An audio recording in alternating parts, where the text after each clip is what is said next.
The rain had stopped, leaving behind the soft scent of wet earth and cherry blossoms that lined the old university courtyard. You walked slowly, clutching the strap of your satchel, a few loose strands of hair falling over your face. The world around you felt noisy, laughter, gossip, chatter, but you had always found silence more comforting. Most of your classmates called you the quiet one, the kind who always sat in the corner scribbling in her notebook while others exchanged secrets and selfies. They didn't know that after classes ended, you went home not to a dorm or a hostel, but to the house of Professor John Jungkook, the youngest and most admired professor on campus, who happened to be your husband. It wasn't a love story that began easily. It was the kind that was built on mutual respect, quiet care, and moments that didn't need words. He never treated you like a student. At home, he was gentle, the kind of man who would wait until you fell asleep before turning off the lamp on your beside table. No one in college knew because both of you had agreed to keep it a secret until the semester ended. He didn't want you to be treated differently, and you didn't want to be the topic of campus gossip.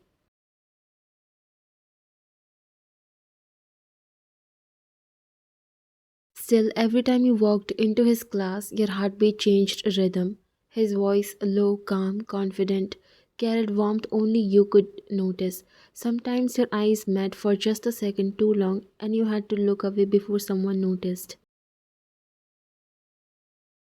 The rain hadn't stopped all evening. It came down in soft silver lines against the window pane, filling the small study with the faint rhythm of calmness, steady and quiet, like a heartbeat that refused to rush. You sat by the window, a pile of open books scattered across the table. The lamp cast a warm honey colored glow on your face. You had lost track of time, lost between lines of poetry and the sound of water outside. The clock struck midnight. You barely noticed until the door creaked open. Still awake? Came his voice, low and familiar. You looked up to see Jungkook standing there, barefoot, his hair a little messy from running his hand through it. He was in a plain white t-shirt and grey pajama pants, a look so simple yet somehow disarming. He carried two mugs of tea, steam curling upward in soft wisps. You shouldn't stay up this late, he murmured as he placed one beside your open notebook. You smile faintly. You say that to all your students? He let out a small chuckle, kneeling beside your chair so your eyes met. His voice softened as he replied, only to the one who keeps me awake too. You rolled your eyes, though your cheeks burned. I'm not keeping you awake. Really? He teased, because every time I try to sleep, I end up checking if the light in this room is still on. You looked away, pretending to focus on your book. That's your problem, Professor. Jungkook smiled, that quiet, knowing smile. Maybe, but my problem has your name written all over it. You sighed softly, trying to hide the grin tugging at your lips. You shouldn't say things like that. Someone might overhear. He glanced around dramatically, lowering his voice to a whisper. Who? The rain? You couldn't help it. You laughed. The sound was small but real, and Jungkook's expression softened instantly, his eyes tracing your face. I like that sound, he said quietly. What sound? You asked, confused. You laughing. The air thickened between you. The rain outside softened into a drizzle, the kind that lingered like a secret.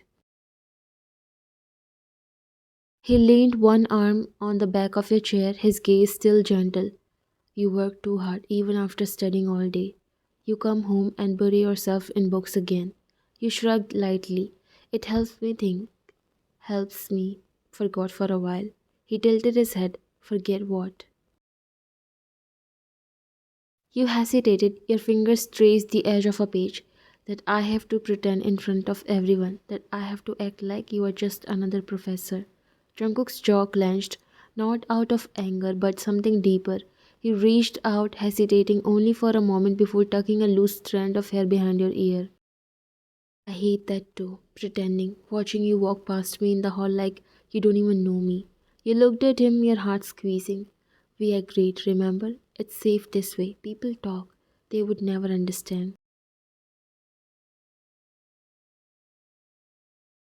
He nodded slowly. I know, but sometimes his voice trailed off. Sometimes I wish I could just hold your hand in front of everyone. Just once. No secrets, no lies. The rain fell harder again, as if echoing his words. You whispered, "One day." He looked up, searching your eyes. "One day?" You smile faintly. "When the semester is over, when everything is done, then you can hold my hand as much as you want." He chuckled softly. "I'll remember that promise." You reached for the mug, the warmth sweeping into your cold fingers. "You always do." He stood up slowly, watching you take a sip. "Too much sugar?" You made a face, as always. "I like it that way," he said with a half smile. "Sweet suits you." You gave him a look. "That was terrible."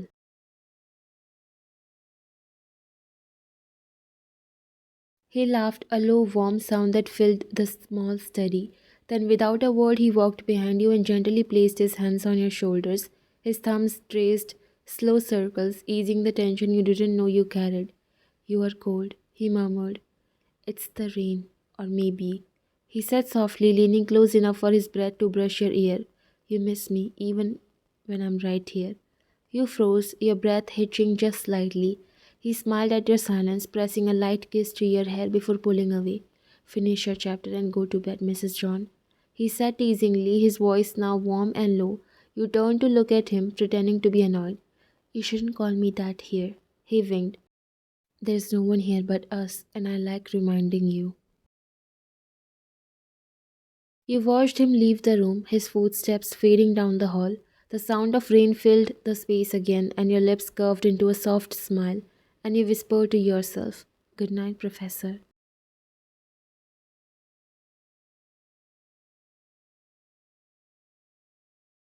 And in that quiet house where only rain whispered, your secret world stayed safe, wrapped in warmth, love, and the comfort of knowing that no matter what the world thought, he was yours.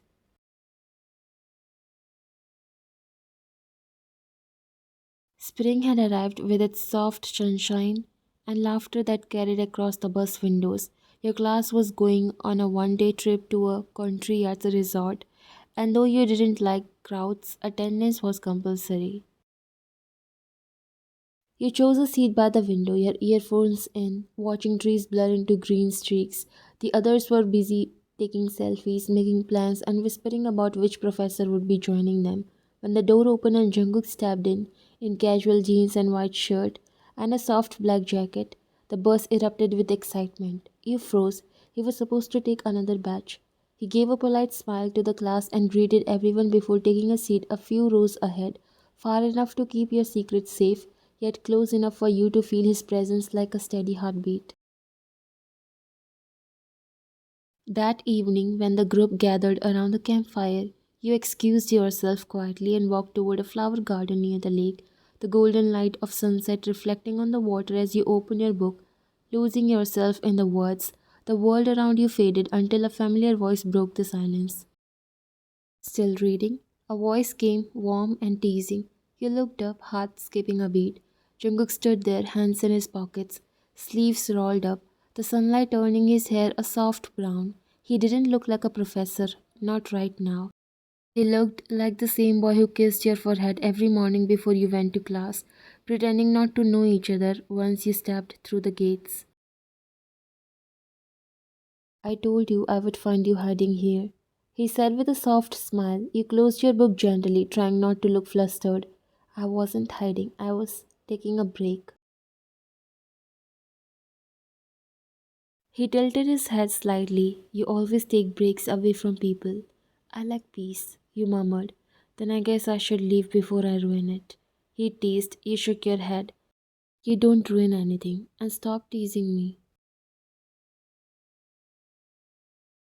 He laughed. "I can't help it. You look cute when you blush." That made you smile.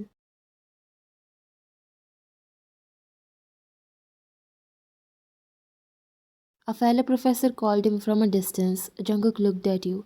"I'll be back in a minute. Don't think I'll leave you that easily." That made you giggle. He stood up and left while you stared after him until he disappeared behind the row of trees, his figure swallowed by the sunlight. Only then did you exhale, a deep shaky breath that made your chest ache.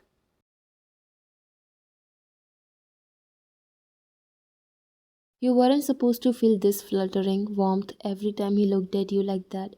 You weren't supposed to blush when he spoke your name in that low voice only you knew. This wasn't the library or the quiet apartment you shared miles away from campus. This was college, a place where he was Professor John Jungkook, the man everyone admired, and you were just another student in his class. Then came the footsteps, heels on soil too sharp for a camping ground. You didn't have to look up to know who it was. Miss Perfect, a voice sang out, sugar sweet and mean. Still hiding with your novels? You sighed quietly before meeting her gaze. She stood there with three of her friends, all in spotless outfits more suited to a cafe than the woods. Guess she's trying to get Professor John's attention again. The mean girl said, not even bothering to lower her voice. Look at her, who even comes on a trip just to read. You must be allergic to fun. You didn't back off like the other students do when they get cornered by this group. And who decides what fun looks like? Maybe you should try reading, it might help. A ripple of laughter went through her group, but she didn't find it funny. Her eyes hardened. Wow, the quiet one can talk back now. Guess the professor's pet finally grew a tongue. You turn away, reopen your book, and try to pretend the words on the page still made sense.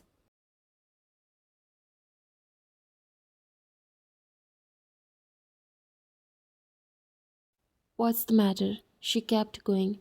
Too good to answer now, or just afraid he won't defend you when you are not in class?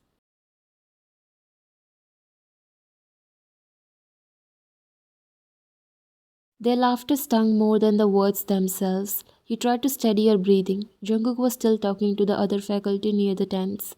You could see him in the distance, hands in pockets, expression calm. You prayed he wouldn't notice the scene. And then it happened. Oh my god, Jessica gasped, eyes widening. Guys, look! Look at that! Your pants are stained. The girl's smirk spread slowly, cruelly, before she said something that made the world tilt. You froze. You didn't need to look to understand what they had seen. A wave of heat and shame rushed through you. Your book slipped. They whispered, giggled, exchanged looks. The air turned heavy and suffocating. Maybe Miss Perfect forgot to check the calendar. Guess the book didn't teach her how to use a tampon.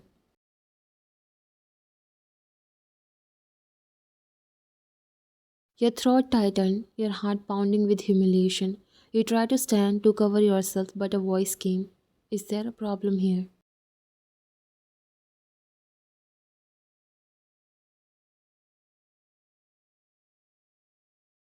Jungkook's tone wasn't raised, yet it carried like thunder. The girls froze. He was standing a few steps behind them, expression unreadable, eyes sharp and cold. No one answered. He stepped forward slowly, taking off his jacket. As he came, without a word, he draped it over your shoulders, the weight of it grounding you instantly. You okay? He asked softly. You nodded, looking down as tears filled in your eyes.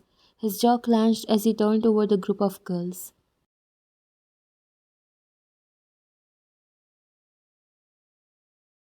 Do you guys really have to go this slow now that you are laughing at something you shouldn't be? Alice swallowed. Sir, we were just. He cut her off.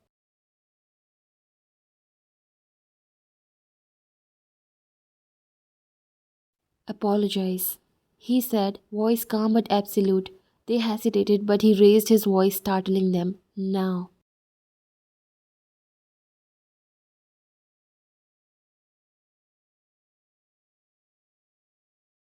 One by one, they mumbled, I'm sorry, before hurrying away.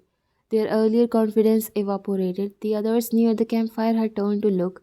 A few whispered, but none dared to speak aloud. When the crowd thinned, Chungo crouched beside you, the line of his brow softening. Are you hurt? No. You whispered, staring at the ground, just embarrassed. He took your fallen book, brushed the dirt from its cover and handed it back. Don't be, he said gently. You did nothing wrong. They were laughing. You began, but he cut you off with a look so full of quiet fury that you stopped.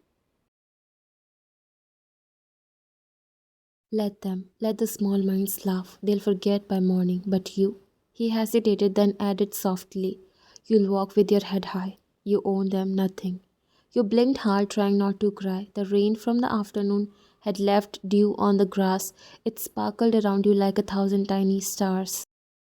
Jungkook, you whispered, forgetting for a moment where you were. You shouldn't have. Everyone saw. Good. He interrupted. Maybe they'll learn what respect looks like.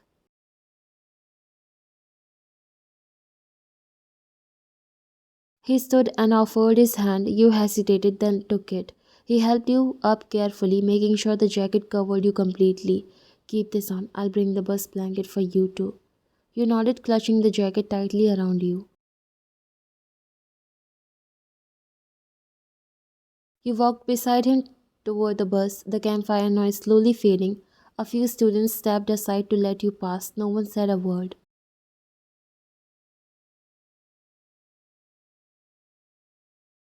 Once inside, he guided you to a seat near the back.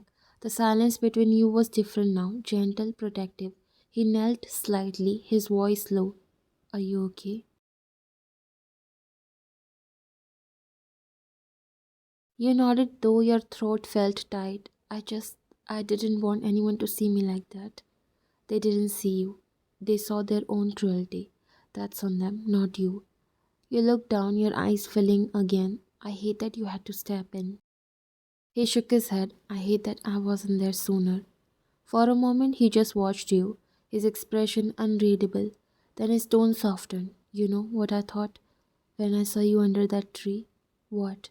That you looked peaceful, like the world couldn't touch you. I was wrong. You tried to smile, but it came out weak. You can't protect me from everything, Professor. Maybe not, but I'll always try. I will never let anyone humiliate my wife.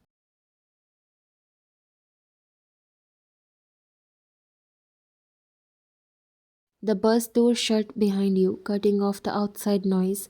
He straightened, lingering a second longer than he should have. Rest for a while, I'll handle the rest.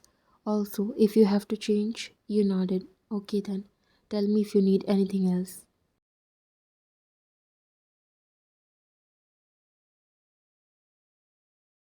And as he walked away, his jacket still warm around your shoulders, you realized something you hadn't before. The man everyone admired for his brilliance could also be a shield made of quiet kindness, and every time he looked back to check on you, the world felt a little safer. The next morning, rumors spread faster than the morning sun. Everyone was whispering about how the professor had stood up for you, carried you back, stayed beside you until you were fine. You felt guilty, afraid you had caused him trouble, but that night when you returned to the city, he met you at home with the same gentle smile. You shouldn't have done that, you whispered, lowering your eyes. He tilted his head. What, protect my wife? You looked up startled. He smiled softly, stepping closer. I have been quiet for too long, don't you think? You tried to protest, but he shook his head. If anyone should be proud to have you by their side, it's me. Let them know. And just like that, he took your hand, the same hand that had once trembled with embarrassment, and kissed it. Outside, the world still buzzed with gossip, but in that quiet home, there was only you, him, and the kind of love that didn't need to be hidden anymore. Because this time, he didn't just save you from humiliation, he saved you from the belief that silence made you weak.